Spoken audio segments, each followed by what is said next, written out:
Welcome back to the channel and welcome back to another quick pick prediction video. In this video, I'll be predicting the lightweight bout between Mateusz Gamrot versus Esteban Ribovics. And how do I feel about this one right here is I'll go average confidence in Mateusz Gamrot to beat Esteban Ribovics. Yeah.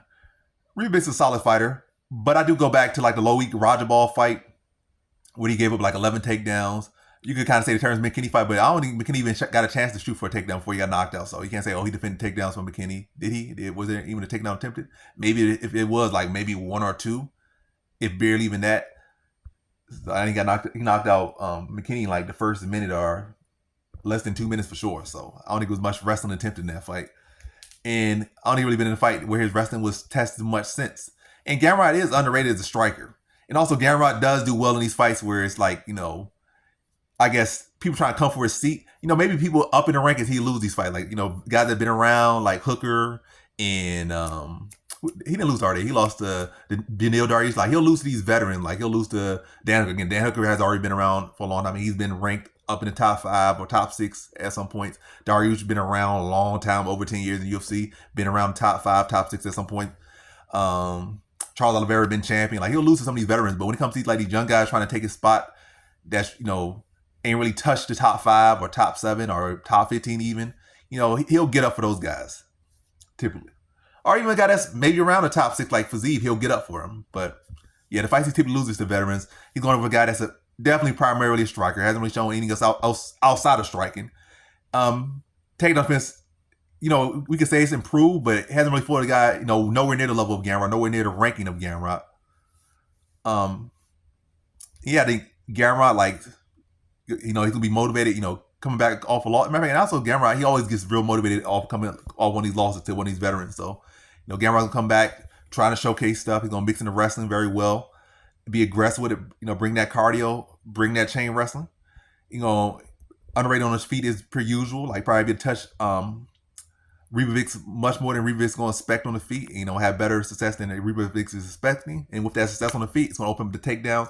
I think it's going to be the ground of the decision. I still think it's going to be a competitive scrap. And another thing with Gamrot, he does get dropped in a lot of fights. And he probably get dropped in this fight once. And that's probably going to drop him around. He probably be doing good. And probably his best round be doing well and then get dropped. But he's going to be like, his butt going to touch the ground. He's going to wake back up instantly.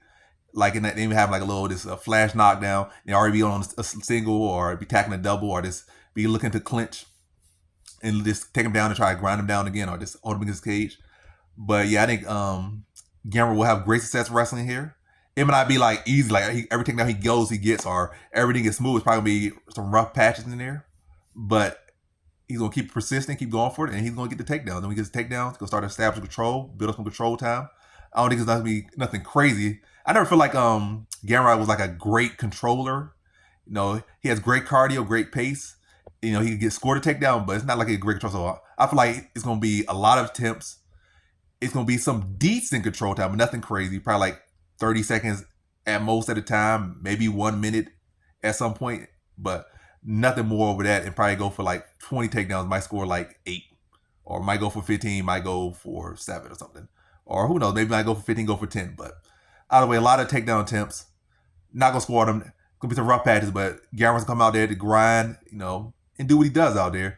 And I think he beats Ribovics in a close but clear decision, like him getting the takedowns and him keeping the striking total close enough. Land some good shots of his own.